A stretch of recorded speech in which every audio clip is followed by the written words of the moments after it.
Hello everyone, welcome to our channel. We are going to listen to Christian Horner. Let's listen to him. Welcome back to Imola and the beautiful paddock here. It's a delight to be joined by Christian Horner. Do you enjoy coming back here? It's a special place, isn't it? It's a great place. It's a great track. There's a heritage here.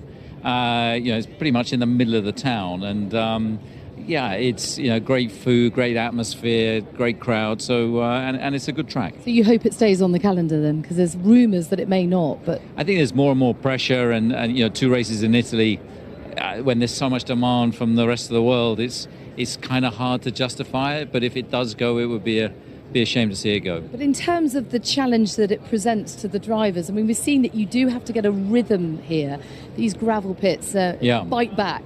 And that middle sector, the Acqua Minerale and the chicane at the top of the hill, you've really got to commit there, and it's fast. It's very, very fast. So it's a challenging track, and the drivers enjoy it.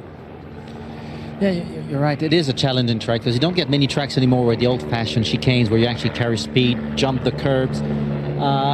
Does it make it hard? Because normally, if you have only one track a year that is a certain type, can you get the setup, or the car is just not made for it? Well, the cars are so big now, and they don't really like jumping over the curbs. You can see the drivers can't really commit to the curbs because they're so aero dependent now. But you still can make a difference. And I think, of course, we have curbs at other circuits. It's just this one is quite unique, and you can see it's catching a few drivers, out on corner exits, and how the cars ride the curbs. And historically, a track you've gone well at, qualified well at. How would you reflect on FP1? Can you take much from it into the rest of the weekend? Well, the track was evolving pretty quickly, and I think that we didn't get clean laps, or we didn't get a proper lapping on that second set of tyres. Pirelli have dropped the compounds. They've gone softer here, so that's why everybody was, or the majority of people, running a couple of sets of softs to protect the mediums for the race, or maybe even quali. So it'll be interesting. And knowing they've dropped the compound, and there's a lot being made of McLaren having a bit of an advantage when it comes to tyre wear, do you think there's a bit of a reapproach that's required, maybe, particularly in the races? We see Max racing the McLaren so hard early on in the race. Do you think maybe we now need to reevaluate how hard you race them, given the advantage they have? It's always a trade. If the harder you push, the more energy you put in the tyre, the more heat you create. So you've got to pick your moments, and but very tough to be fighting for the lead of the race and not defending hard, pushing hard. So it's always finding that compromise. Your best race in a way with Suzuka, but you took, or with Max, an approach that is very old-fashioned, taking some downforce off, which is not the modern way of going. Is that an approach you'll keep on going, because he seems to manage to drive a car like that a little bit on the edge? I think all of the teams are going in that direction. If you look at Williams at the last race, they were almost on Monza-type wings, and it's driving, definitely these, where we're at with these regs now, definitely, and how the tyres behave. The cars are going lower and lower on downforce. So I don't know what we'll be running in Monza, but it'll be tiny. Let's talk a bit more about Max and what he's getting up to away from the track. Getting out of changing nappies, I see, by going to the Nordschleife. Yeah. Is that something actually that's quite a good way for him to press the reset button? Is that something that you might allow him to do a little bit more of? Well, look, he's so versatile, and he's so passionate about all forms of racing, sim racing, GT racing. He has his own GT team, effectively. So he was very keen to run at the Nürburgring. It's something we've known about for quite some time, and he went there and did an incredible job, and really enjoyed himself. And so it's what he does, it's what he loves doing, and it would be very hard to take that away from him. Can't deprive him of that, can they? And given the job he did, well, from what we've heard in terms of lap records being set, and obviously he's got the race team in the GT3 car, would you let him go off and do, say, Le Mans or the N24? Would you let him go and do those races? Well, look, the focus obviously has to be here and on the day job, but I think it's great that he's so versatile, and I think, as Red Bull, we've always been slightly more relaxed than perhaps other teams in terms of the freedom that we've given our drivers.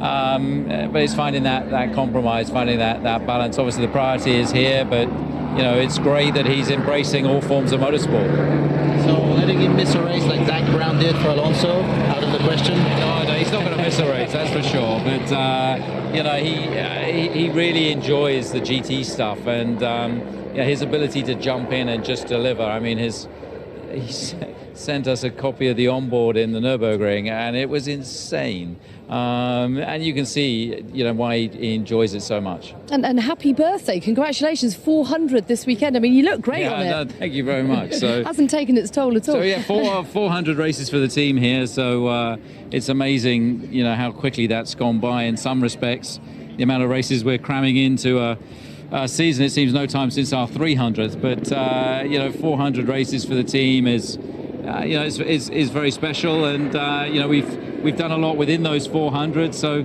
hopefully we can do a lot more in the next 400. Yeah, and with your driver lineup, how is that looking? How's Yuki getting on? Yuki's, he's settling in. He's getting there, and I think it's just time in the seat for him. So his confidence is growing. His feedback is good, better than we expected, in all honesty. And I think that he's finding his feet, and hopefully, well, now he's scored some points. He's made it to Q3 in the last 3 races. Just need to build on that now in the races. So what will represent a good result for you leaving at the end of the weekend to celebrate that 400th Grand Prix? What will you be happy with? Obviously, to beat the McLarens here would be an incredible result and achievement, but that's going to be very, very hard. So I think if we were on the podium here at the 400th race, we'd sign for that. But we've seen actually Max putting it on pole, as he did last year. Yeah. Jamie alluded to it. His record here is amazing. It is a difficult track to overtake on. So is it going to be all about quali tomorrow? Well, it's remarkable. He has the most poles of any of the drivers so far this season, and 3 out of 6. He's been outstanding at every race so far, but in quali and in the races. So hopefully we can get close enough to really have a go at it tomorrow. Excellent stuff. You aren't you a bit hot? It's warming up on the pit wall. You said it was freezing on the pit wall. It's freezing in the shade, but in the sunshine it's glorious. Actually, to that point, how much of a difference will weather make this weekend? Because we know here it's kind of a bit topsy-turvy. You can never really get a read on the weather reports, and it changes things up, doesn't it? It does, and we know that these tyres are particularly sensitive to temperatures, so that can change the balance. It can change the dynamics quite quickly. So everybody's keeping an eye on the weather.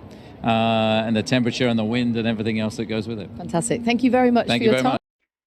Yeah, we have listened to Christian Horner. I'm not going to comment anything about this interview. And also we'll have the other interviews, of course, from the post qualifying and also post race interviews and also press conferences. Just don't forget to like the video, comment it, and subscribe to the channel.